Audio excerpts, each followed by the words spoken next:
Hi, my name is Uriel Artino, and my research topic is on whether video games affects a person's mentality and social behavior. Now, I know not everybody's a gamer, so some won't understand, but I'm talking about those who do play video games. Gamers. Now, I know most gamers have heard, why are you playing this, or this is a waste of time, or you are turning into a really bad person by doing all these things. Yeah, you heard it everywhere. You heard it from parents, politicians, the news media, basically everywhere now, especially due to the graphical and technical advancements of the new systems. But really, none of those theories are true. The politicians, people in general, they don't have the evidence to prove that it really does affect people. But no, they still go up and have the audacity to say that it does. So I'm gonna prove them different. That it's not true. That actually playing video games is a good thing in a way. I'm gonna give you plentiful reasons on why video games are not bad and is in fact good for a person. The first reason why video games are good for you is it helps improve reflex skills. For example, in many multiplayer shooters, where you're basically in an army and you shoot everybody around you, it helps improve your reflex by helping you better think and knowing what's gonna happen. So let's say you see somebody that is not your friend, you immediately act. That can help you in real life. Let's say something's about to fall off. You can now have the reflex of being able to move faster because now you're prone to have better reflex when you're playing video games. So not only can it be helpful in real life, it can also save your life. Second reason why video games are good for you. Playing a video game will help improve your self-esteem. You know, it always feels good when you accomplish something. Let's say, get an A on a test. In video games, when you pass a level that took a long time, or you beat a boss, you feel proud of yourself. You feel, wow, finally beat this guy. It makes you feel good about yourself. And it helps you have higher self-esteem and think better of yourself. And that can help you with school. So, let's say, oh man, I beat this boss. You can say, oh, I beat this before. I could take this test and I could ace it. So that can actually be a really good thing to help you improve in your schoolwork. Third reason why video games are not as bad as people make them out to be. There are a lot of worse things than video games out there. You see, the politicians, they like to argue that video games are too vulgar to be seen by young adults or young children. But I'm willing to bet that those same people go home and watch a TV show of some crime show that has to do with murder and all these type of violent behaviors. And it's worse for TV because they actually show you, and it's a lot more realistic than, let's say, a video game that has plastic models. That at least is like not realistic. It doesn't look real.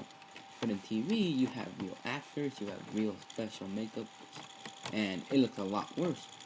And it's free on TV. Anybody can see it at any time. And with video games, you have to be approved by an adult. So actually, they're wrong. The TV has a lot worse things than any video game ever has. How about movies like Friday the 13th, Halloween, or Nightmare on Elm Street? Those have really graphic, violent images in there, like murder, decapitations, and it looks very realistic, and it's really, really horrifying to see all of that. And they don't even bother with it anymore. I mean, they did at the beginning, like, oh, that's too vulgar to be seen. But as it went on, they were allowed to have more things on screen, like violence and, sexual content. Now everybody's cool with it. But with video games, they're still blabbing on about that it's too vulgar. Even though in movies, they're allowed to show a lot more than what they could have shown like 30 years ago. Remember rock and roll? They said that it was the devil's music and only devil people heard it. Now everybody loves rock and roll. It's awesome. But back then, people were over-exaggerating on the fact because it had a little bit of obscenities in there. But in all actuality, it didn't do any harm. It wasn't killing people, although some people were influenced. But that's just on the mentality of a person, not the music itself. Same thing here with games. If they're rated M for mature, there's a reason why it's rated M for mature. It's for mature people. Only mature people should be seeing these kind of things, not kids. It includes video games, movies, music, and books. If they're made for adults, they're made for adults, not little kids who wants to be cool. No, they're made for the grown-ups. So you see, there's a lot worse things than video games out there.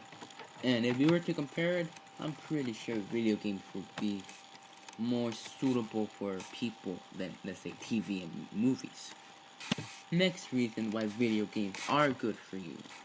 Playing a video game can help you with leadership. Let's say you're playing an online multiplayer and you're playing with your friends. You're trying to take out another group of enemies. You're giving out orders. You're taking orders. You're learning how to communicate. You're learning communication skills without even knowing it. You can either give out orders, and that can help you improve. So let's say you're in a group in class and none of you are really getting anywhere. You could own up and be the leader, and you could lead your group to having a good grade. So not only does video games improve your communication skills with other people, but they also help you with your leadership, which I think more people should be doing if they want to improve on being a leader and not just, let's say, a teammate.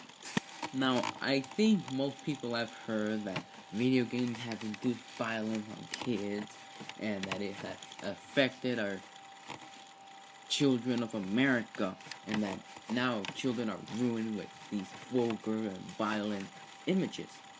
That is very incorrect. I think it actually improves our culture and children of America.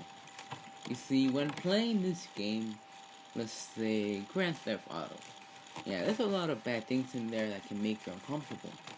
But it can also teach kids that, wow, you can do this in game, you don't have to do this in real life.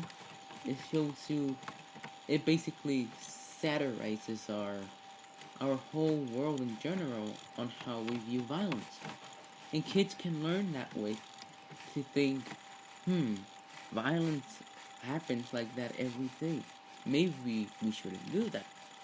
And it's not very often that you hear cases that a kid play Call of Duty and he learn how to shoot people with a shotgun. No, you rarely hear that nowadays. So, in actuality, this has actually improved our kids of America now. Although we do have to be careful. I mean, I don't recommend that you show the kids this. I mean, you have to wait until they're a little bit older, but once they're old enough, they can take it. And they're not dumb enough to do what they do in video games. So, in conclusion, video games have been helping out our world. They've been helping our culture, our sociality, and it have been improving our people every day. Sure, there's always going to be this one person who tries to look at it at a negative point of view. But if we look at it at a positive view, everybody will be happy, including parents, politicians, and really the most important, gamers. They'll be happier than ever. But every day, as the technology grows better, there's always going to be controversy. No matter if everybody likes it, there's always going to be that one person to try to prove us wrong.